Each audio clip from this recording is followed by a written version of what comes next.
Well, welcome back. We're up to the fourth in a series of videos showing how Interact AS is being used by educators to remove communication barriers. And let's just, again, jump into it here. And so in this particular section, we're talking about text readers. And what do we mean by text readers? The ability for software to be able to voice aloud any sort of text, be it a website, a homework assignment, test questions, a Facebook page, text messages, anything like that, being able to voice that out loud. And so, again, talking with representatives from various user groups, some of the requirements that came back to us. First off and foremost, the voice should sound like a person, not like a robot. My poor impersonation of a robot there. But I'm sure you've all heard that monotone sounding voices where you just don't get the inflections with question marks or exclamation points, anything like that. And so again, having the ability to sound like a person, very important. Another one that came across is the ability to select the gender of the voice, male or female. Definitely situations where people would prefer one or the other. One common example came back for individuals that are hard of hearing that said they are able to understand male voices a little bit easier, that lower pitched voice a little bit easier than the female voice. So the ability to select not only the gender of the voice, but also the cadence of the voice.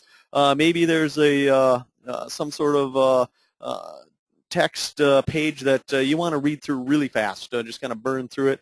And other times, perhaps an individual wants to slow it down to perhaps improve their comprehension. And so that ability to dynamically change the cadence, and we'll show you how to do that with this software. And then the other one that may surprise you a little bit is the ability to support multiple languages. And there were two situations that kept coming through when we were talking to people. One is sort of obvious, I guess, where you have an individual that, say, is a native English speaker and now is learning Mandarin Chinese. And so they may go out and find a website where that text is shown, displayed in traditional Chinese characters, and they simply want that read to them in Mandarin.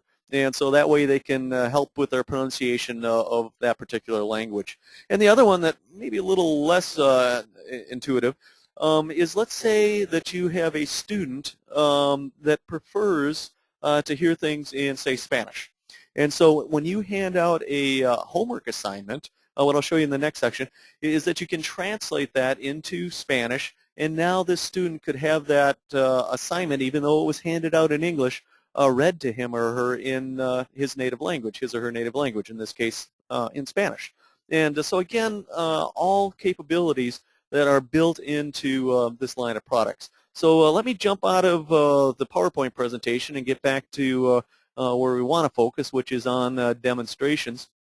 And so here again is Interact AS, and what I want to do is grab some text.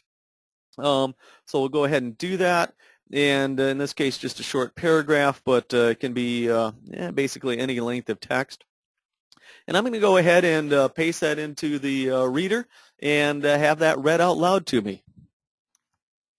In 1883, the editor of the American Annals of the Deaf wrote, "It is not unreasonable to hope that some instrument will yet be contrived that will transcribe ordinary human utterance. After a wait of 125 years, what was once a dream is now a available product." And so let's go ahead and change that voice. Let's say that we do want a female voice. So what I'm going to do is go over here and make that happen. And so we'll just replay that back, this time using a female voice. And as it's playing back, I'm going to change the cadence, have it go, let's say, faster, and then have it go slower. And so you'll be able to see that I can do that dynamically. So again, we're going to start out with a female voice, and I'm going to change the cadence dynamically as it's voicing it back to you. Let's go ahead and do that, and here we go. In 1883, the editor of the American Annals of the Deaf wrote, "It is not unreasonable to hope that some instrument will yet be contrived that will transcribe ordinary human utterance. After a wait of 125 years, what was once a dream is now available product." And so what you saw there is the ability for me to change the gender of the voice. I can also obviously change the volume of it. In addition to that, change the cadence and do that dynamically. And so as something's being read to me, if I want to slow down a certain portion of it, I can easily do that. And if I want it to speed up, I can do that as well.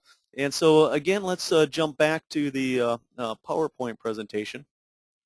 So what we've done is indeed this ability to, at least in my mind, that does sound like a human, like a person talking. Obviously selecting the genders, selecting the cadence, and in the very next section of video, I will show you the ability to support multiple languages.